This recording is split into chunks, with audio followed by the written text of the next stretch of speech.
Alright, welcome to today's lesson on Human Resources, Part 1, the Job Design. So as we know, human capital is essential to any organization's long-term performance success. In fact, companies that invest heavily on human capital typically outperform those who don't. The key to this is human resources management, who's responsible for the hiring, firing, and maintaining of our human capital. So the jobs that they specifically have are, number one, attracting a quality workforce. This involves planning out the jobs and defining what the individual jobs are, recruiting exceptional employees, and then selecting from our pool of employees the best ones for the job. Once we have our employees, we want to then develop a quality workforce. So we want to have a great orientation program so employees feel comfortable on the job from the get-go.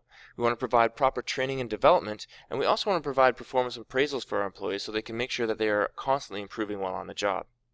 And then finally, we need to make sure we're maintaining a quality workforce. This includes things like a career development, offering a specific, clear career path for our employees, helping them to ensure a healthy work-life balance, providing compensation and benefits that are competitive with other companies in the industry, to help make sure that we retain our employees as best as possible and also minimize the amount of turnover that we have. And finally, we have to deal with all labor management relations, making sure that our employees' voice is heard amongst our management team. The first step we want to have towards attracting a quality workforce is what we call job analysis. This is the study of the facts of the job. We want to be able to identify what specifically does each job do, when does it do it, where does it do it, how and why does it do it, and by whom specifically is that task done. This allows us to develop two things. Number one, job descriptions, and number two, job specifications. Job descriptions essentially are the details of what the duties and responsibilities are of a specific job holder. What do they have to do on a day-to-day basis?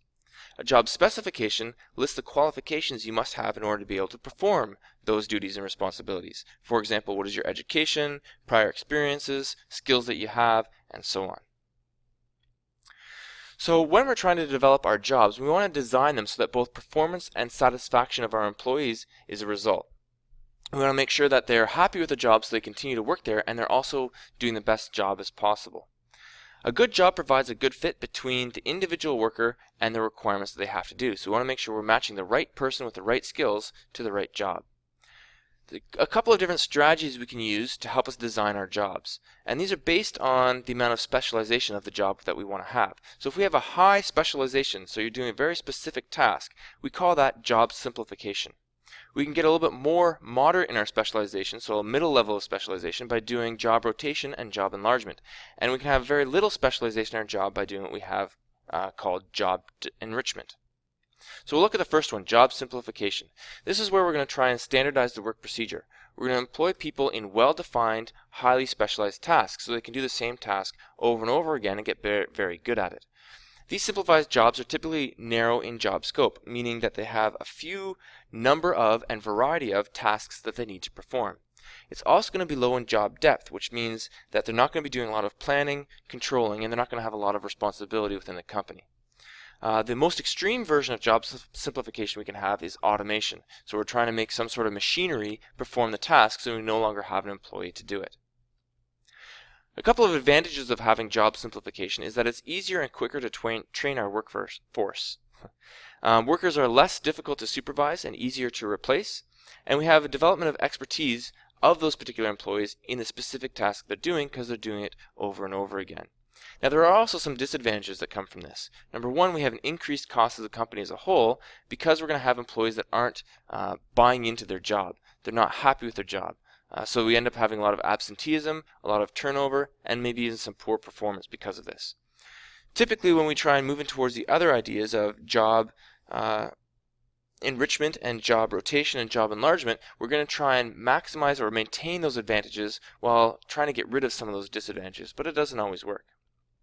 So to summarize here, in job simplification, we have a narrow job scope and a low job depth and high task specialization. The next one we have is job rotation and enlargement. In here, we're trying to expand the job scope while keeping the job depth the same. So we do this by having either job rotation, where we have an employee that is going to periodically shift from one job to the next job. Okay, these are often tasks that we try and do to perform a training approach, right? We can do this so that an employee has a variety of experiences before they move on to a higher level. We also have job enlargement, where we try and increase task variety by combining a couple of tasks that were previously assigned to separate workers. Typically, these are tasks that either become immediately before what your current task is or immediately after your current task. So by having a little bit more variety, we're able to enlarge that job, hopefully having a little bit more employee satisfaction. So in this case, we have a wide job scope, but we still have low job depth and moderate task specialization. The final one we have is job enrichment. So here we're trying to expand both job scope and job depth, building more opportunities for satisfaction into the job by expanding its content. We have 5 characteristics of a job that is considered to be enriched. Number 1, there's a high variety in skills. So we're using a variety of different skills daily in the job that we do. Task identity. So the job that we do is going to be more enriched if it has a completed task. So I can see from beginning to end, I feel more fulfilled having completed that task. Task significance. So does my job actually have some sort of significant impact on the company as a whole? Autonomy. So is there individual freedom to be able to do my job, so I can have some say in how it's planned, how it's performed? Okay. And finally, feedback. Is there a clear opportunity for performance reviews to help me better myself in my job? Now again, all 3 of these different types of job designs are none of them is necessarily better or worse than others. They are all very much used in specific situations depending on the type of work and the type of employee we're trying to attract. So how can we enrich these jobs if we wish to do so? Number 1 is by making natural work units. So we make sure the job has a clear task identity. We combine tasks, right, to make that job bigger and be able to do a full unit of work.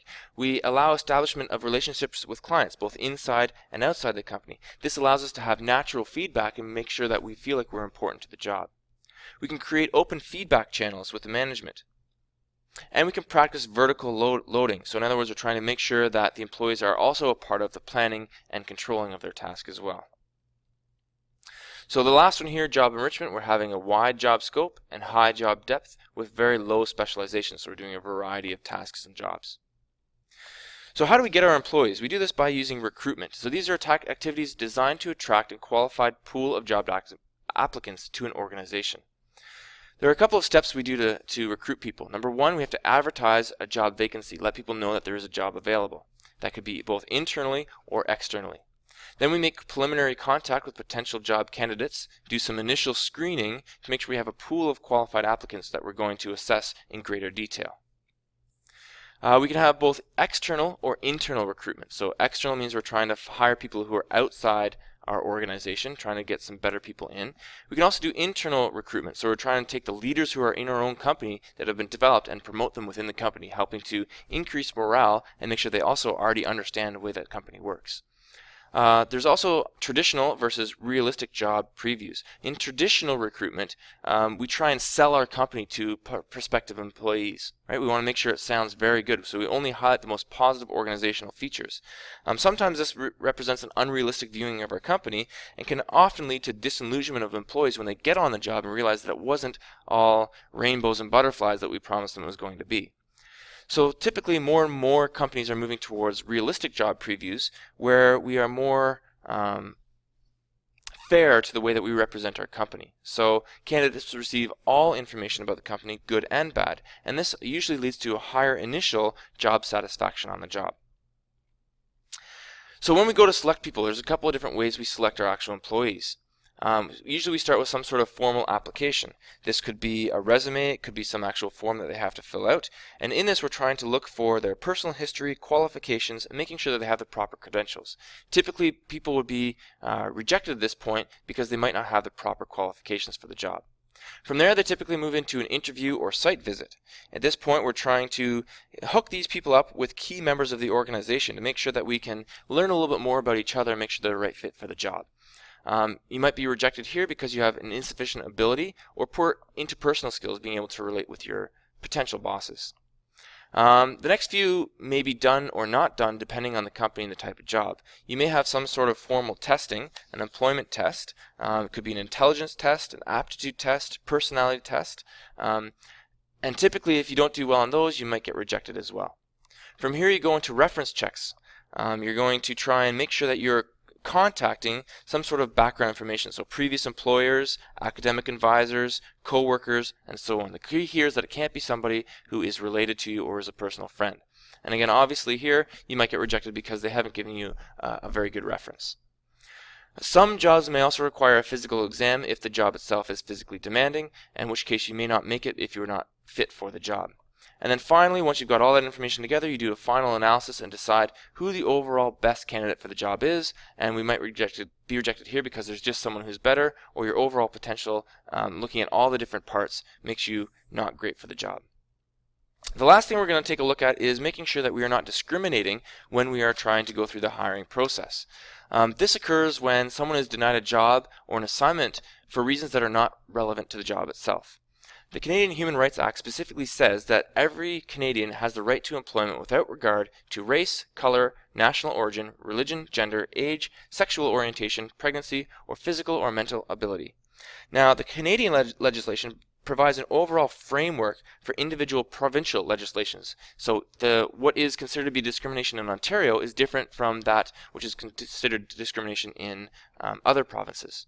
And here's a brief sort of overlook of things that you could be considered discrimination if you're not hired on those grounds. So for example, all provinces, you cannot discriminate based on race and color. In Yukon, Ontario, and Quebec, you cannot choose to hire somebody because they don't speak the proper language, and so on. That's it. That's all we have time for today. We'll see you in class tomorrow where we can practice what we've learned.